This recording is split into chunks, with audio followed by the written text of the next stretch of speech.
From the heist of the century to Austin's heel turn, from epic entrances to the end of the streak, these are the greatest moments from every WrestleMania, starting from Mania 41 and going all the way back to the start. WrestleMania 41 saw John Cena win his historic 17th world title, the return of Becky Lynch, and Dominic Mysterio walking out with the Intercontinental title, but nothing hit harder than Paul Heyman stabbing both CM Punk and Roman Reigns in the back and aligning with Seth Rollins. The Wiseman had turned on his tribal chief and the crowd lost their minds. But 1 year before this betrayal, Heyman walked down the aisle with Reigns as WrestleMania 40 saw Cody Rhodes finish his story.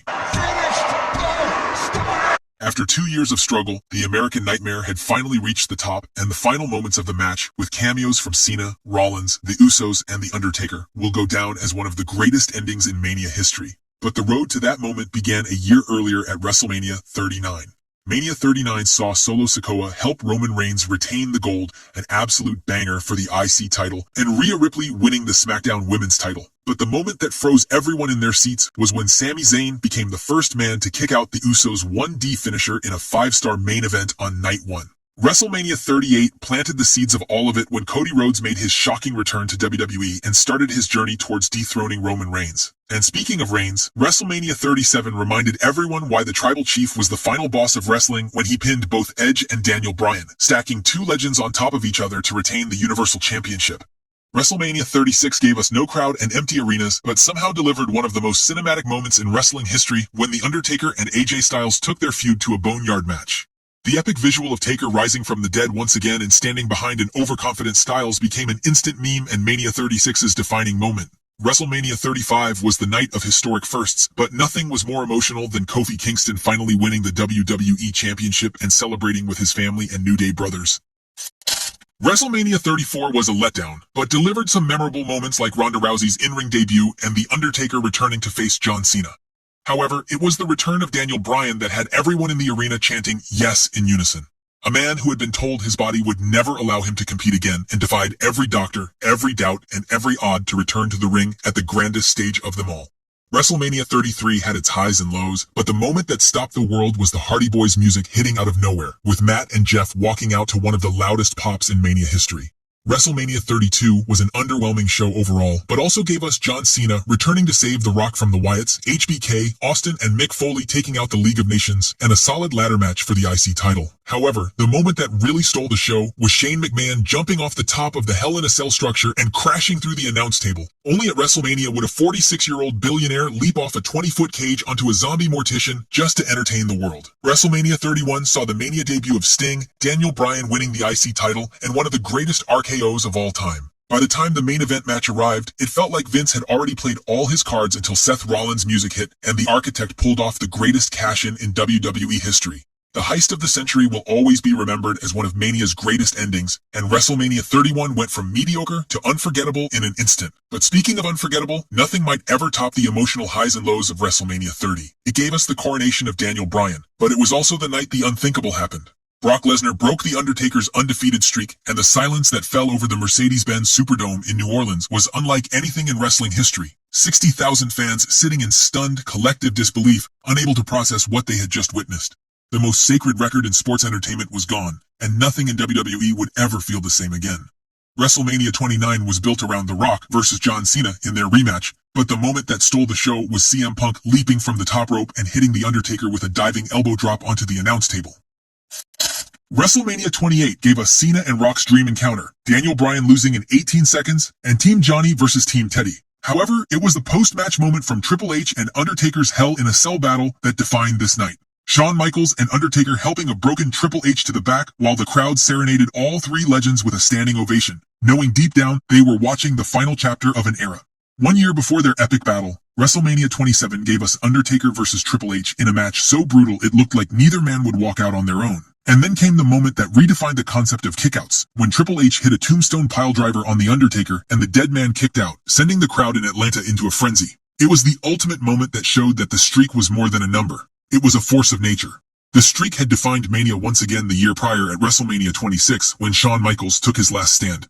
When the referee's hand hit the mat for the third time after The Undertaker's tombstone, the silence was devastating. But what followed was one of the most beautiful retirement moments wrestling has ever seen.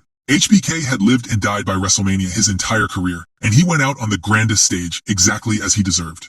Taker and Michaels had also stole the show the year prior at WrestleMania 25, and gave us arguably the greatest wrestling match in Mania history. The Undertaker catching a diving Shawn Michaels mid-flight and transitioning seamlessly into a tombstone piledriver was the kind of moment that makes you remember why you fell in love with wrestling in the first place. WrestleMania 24 gave us ladder matches, celebrity involvements, and title changes, but it was Ric Flair's emotional farewell on the grandest stage of them all that truly defined this edition of WrestleMania.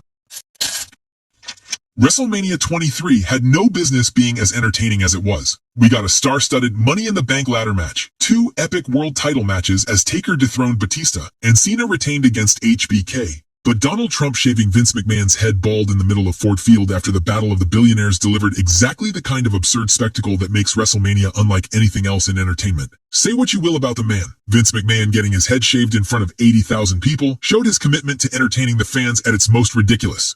WrestleMania 22 was stacked from top to bottom, but Edge spearing Mick Foley through a flaming table is one of the most violent moments in WrestleMania history. And speaking of Edge, WrestleMania 21 saw him win the first ever Money in the Bank ladder match, an epic dream match between Kurt Angle and Shawn Michaels, Taker versus Orton, and the coronation of John Cena.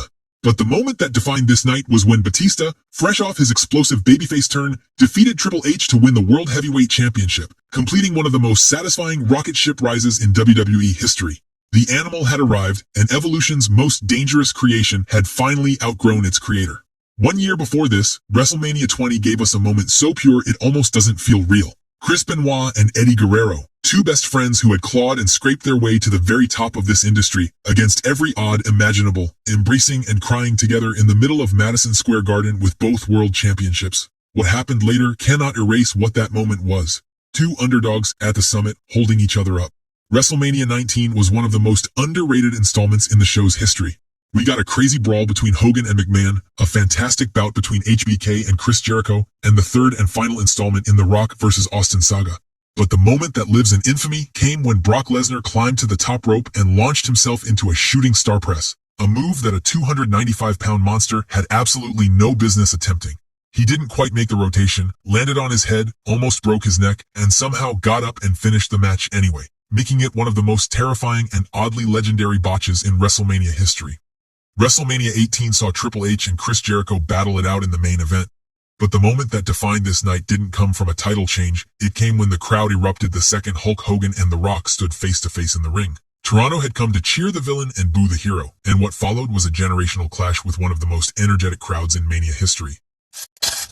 WrestleMania 17 is widely considered the greatest WrestleMania ever produced, and while the entire card delivered, it was Stone Cold Steve Austin shaking hands with Vince McMahon that marked the end of the Attitude Era. Austin had sold his soul to the devil, and nothing would ever be quite the same again.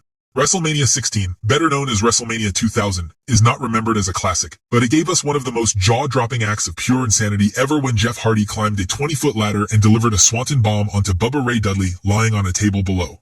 WrestleMania 15 was gritty, rough around the edges, and perfectly captured the chaos of the Attitude Era. But more importantly, it was the first chapter of the greatest WrestleMania rivalry in history, as Stone Cold Steve Austin and The Rock met for the first time on the Grandest stage. Neither man knew then that they were beginning a trilogy that would define WrestleMania for a generation. But while Mania 15 marked the start of Rock vs. Austin, Mania 14 was the year the Austin era began as Mike Tyson, the baddest man on the planet, turned on DX and raised Austin's hand after he defeated Shawn Michaels for the WWF Championship. The mainstream credibility Tyson brought to that moment launched Austin into the stratosphere and truly kick-started the Attitude Era. But 1 year before his coronation at WrestleMania 14, Austin began his ascent to the top as WrestleMania 13 gave us one of the greatest double turns in wrestling history. The Texas Rattlesnake refused to submit to Bret Hart's sharpshooter, passing out rather than quitting. And in that single image of a defiant Austin locked in a submission hold, the most beloved anti-hero in wrestling history was born.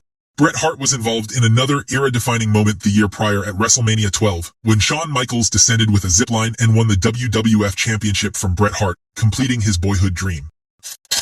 WrestleMania 11 is often remembered as one of the worst in Mania history. The main event saw Lawrence Taylor face Bam Bam Bigelow, but the best moment of this Mania came earlier in the night and was the most 90s thing ever. The entrances of Shawn Michaels with Jenny McCarthy and Diesel with Pamela Anderson were so effortlessly cool, so dripping with mid-90s swagger that it almost didn't matter what came after. Sometimes it's not the matches, but the entrances that steal the show. However, WrestleMania 10 gave us one of the greatest ladder match moments ever produced, when Shawn Michaels climbed the ladder and delivered a diving splash splash onto Razor Ramon in a match that redefined what was possible inside a wrestling ring. After this, Mania would go on to have more ladder matches and Money in the Bank classics, but this was the match that kick-started it all. WrestleMania 9 is largely remembered as one of the weakest WrestleManias ever produced.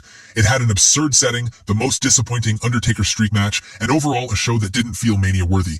However, the absurdity of WrestleMania 9 lies in the fact that its ending was its best as well as its worst moment simultaneously. Hulk Hogan challenged Yokozuna immediately after Bret Hart lost the WWF Championship and won the title in under 30 seconds. Today, it is seen as one of the worst decisions in Mania history. But on that night, Hulkamania was running wild, and the crowd in Caesar's Palace absolutely ate it up. WrestleMania 8 was overall weaker than the previous installments, but it gave us Randy Savage versus Ric Flair in a deeply personal match. And when Savage pinned the Nature Boy to win the WWF Championship, with Elizabeth watching from ringside, it was a vindication that had been building for years.